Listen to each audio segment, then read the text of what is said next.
एक राज्य में एक गरीब राजा रहता था। पड़ोसी राज्य से युद्ध के बाद उसका राजसी खजाना खाली हो चुका था। धन संपत्ति के नाम पर उसके पास कुछ शेष नहीं था, मगर वह एक नेक दिल राजा था और प्रजा की खुशहाली के लिए कुछ भी करने को तैयार रहता था। प्रजा अपनी समस्याएं लेकर उसके पास आती, वह उन्हें ध्यान से सुनता और अपने सामर्थ्य अनुसार उनका निराकरण करने का प्रयास करता। उसके दयालु और नेक स्वभाव के कारण प्रजा उससे बहुत प्रेम करती थी, लेकिन राजा को हमेशा इस बात का दुख रहता था कि धन की कमी के कारण वह अपनी प्रजा के लिए ज्यादा कुछ नहीं कर पाता। एक दिन उसके राज्य में एक साधु आया। लंबी यात्रा के कारण वह भूख प्यास से बेहाल हो चुका था और रास्ते के किनारे निढाल होकर बैठा हुआ था।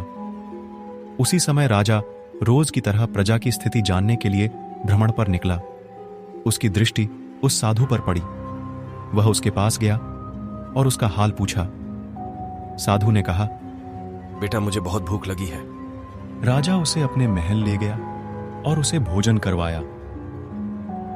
साधु राजा के दयालु स्वभाव से बहुत प्रसन्न हुआ और उसका धन्यवाद देकर पूछा, महाराज, आप इतने दुखी क्यों दिखाई पड़ते हैं? बाबा, मैं अपनी प्रजा की खुशहाली के लिए बहुत कुछ करना चाहता हूं, किंतु मेरे पास धन नहीं है, इसलिए मैं दुखी रहता हूं। साधु ने उसे समझाते हुए कहा, महाराज, आपके पास दयालुता और नेक नीयत का सबसे बड़ा धन है, जो आप अपनी प्रजा में बांटते हैं। आपके पास जो है उसके साथ ही प्रजा की भलाई और उनकी समस्याओं के निराकरण के लिए सब कुछ करते हैं। आपकी ये भावना आपको सबसे धनवान बनाती है, इसलिए आपकी प्रजा कमियों के बाद भी आपके राज में सदा प्रसन्न और खुशहाल रहती है। साधु के इन शब्दों का राजा पर गहरा असर हुआ। उसने तय किया कि वह जिस हाल में है उसी में खुश रहेगा और उसी हाल में रहकर अपनी प्रजा के साथ खुश रहेगा। वह समझ गया था कि जीवन में सबसे बड़ा धन आंतरिक खुशी है।